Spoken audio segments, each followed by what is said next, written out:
Track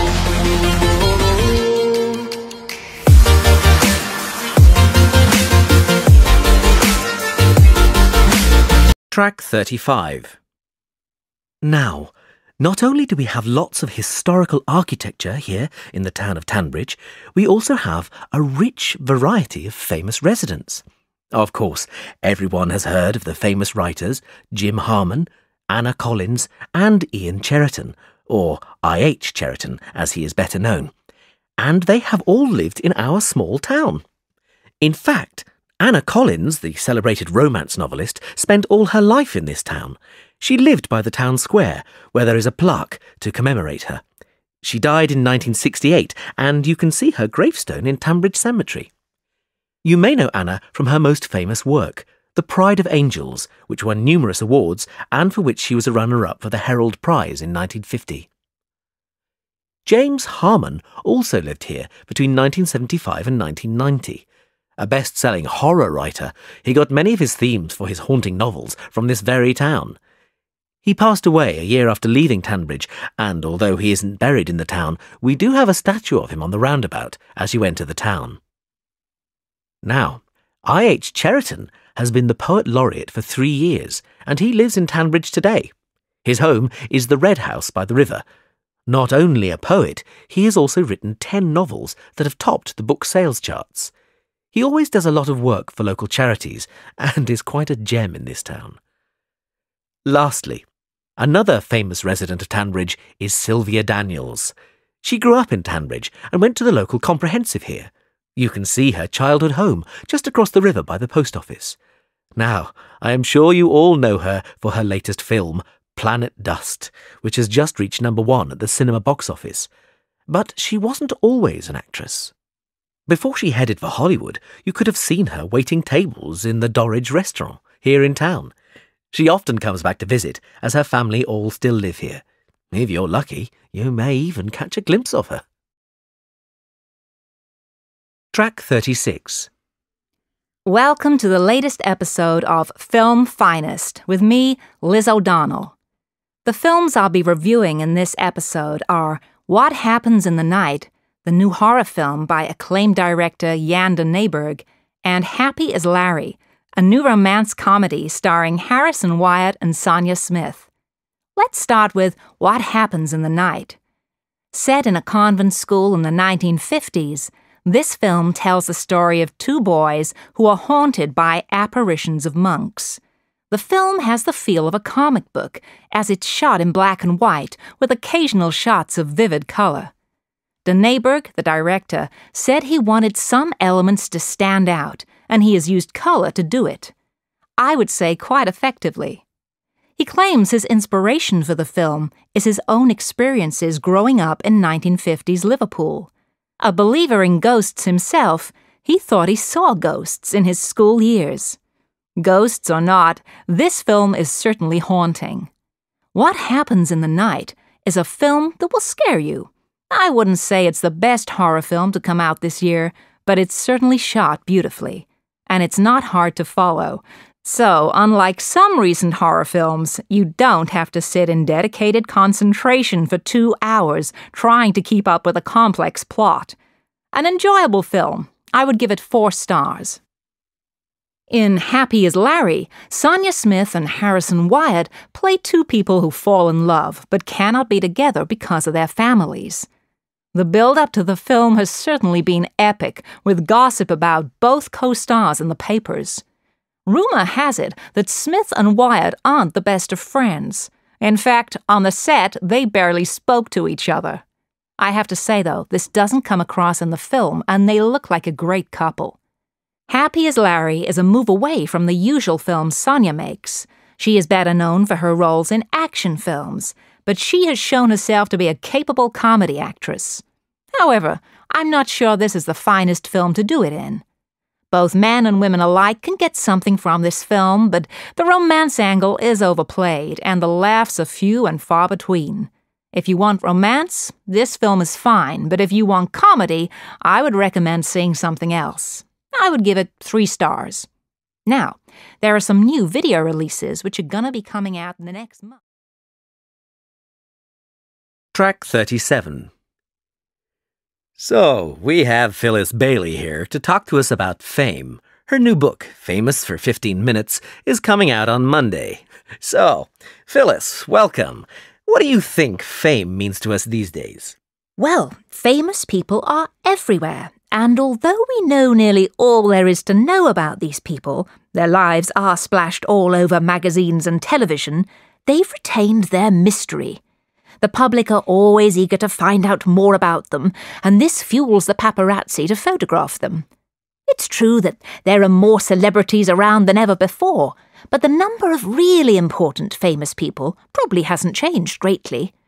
This is because people became famous for only a short time. Andy Warhol once famously said, "In the future, everyone will be famous for 15 minutes." And I think there's some truth in that. One day a person is famous, and the next they are forgotten. Take, for example, contestants on reality television shows. After maybe 6 months, we never see them again. This also highlights another characteristic of fame. In the past, people became famous because of something they had done or because of their talent. Nowadays, these things aren't necessary. I personally think this is a great pity. Is fame particularly beneficial now? Well, let's look at the winners and losers when it comes to fame. Many people think that celebrities are the losers in this new media world, but that isn't necessarily the case. Take, for example, actors and actresses. They often complain about a lack of privacy, but privacy is possible. There are many celebrities who aren't constantly in the papers. Much as they complain, they chase the publicity and then blame it on the media. In fact, the paparazzi, who photograph the rich and famous, are often seen as figures of hate for this. They come off much worse in the end because they are so disliked by the public and celebrities. But in reality, they are making the celebrities and their managers even richer. In fact, because of the cult of fame nowadays, we can see media executives making even more money and celebrities signing multi-million-pound deals. And who pays for this? Well, all of us. Cinema and concert ticket prices have risen, and DVDs cost more than ever. Merchandising makes a fortune for the famous these days, and although we are paying for it, the rewards go to only a small elite, the big players, the stars and the executives, but they miss a lot of the creative talent in the industry, like the people who write the screenplays. They are still on the same salary they were on 10 years ago. Executives certainly have a difficult job managing their clients, but they get rewarded well for doing so. I, for one, think these rewards should be more fairly spread. How could this be done, are you suggesting? Track 38. Section 2.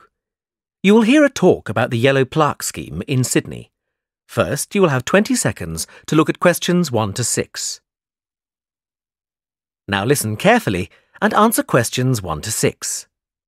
Thank you for coming along to the Cultural Sydney talk. I'm going to start by telling you about the Yellow Plaque Scheme, which has been running in Sydney for over 40 years and has been incredibly successful. When you're walking around the city, you'll see some buildings with a small round yellow plaque on them. If you take a closer look, you'll see the name and details of a famous person who lived in that very place. We have at present 130 plaques up in the city. The scheme has been great for tourism, but it was really started to raise awareness of the rich history of Sydney, both locally and nationally. And we think we've managed to do this. We also wanted to make people aware of the impressive list of important people who have lived in this city, and we've certainly achieved that. But that's not all. Although not part of our original aims, the scheme has also helped preserve some of the older and more important buildings in Sydney, because people now know that these buildings are a link to our past. Some of the buildings are actually over 180 years old, which for Australia is ancient. We actually think that this is where the scheme has achieved the most success, in raising the profile of our rich history. Of course, it has helped tourism, but not only that. Locals also walk around looking at the plaques. It has been really wonderful in highlighting our past. Some people are quite surprised to see who has lived here. Take Errol Flynn, for example. He was married in Sydney. We are planning on putting more plaques up, and a common question is how can people nominate a figure to be put on a plaque? It's quite a simple process. Applications can be downloaded from our website. If you want to nominate someone for a plaque, you just need the person's name, where they lived, and you need 3 signatures to approve your application. Our panel then checks that all the data you've submitted is correct, and hopefully, within a year, a new plaque will be erected. But you can't nominate just anyone.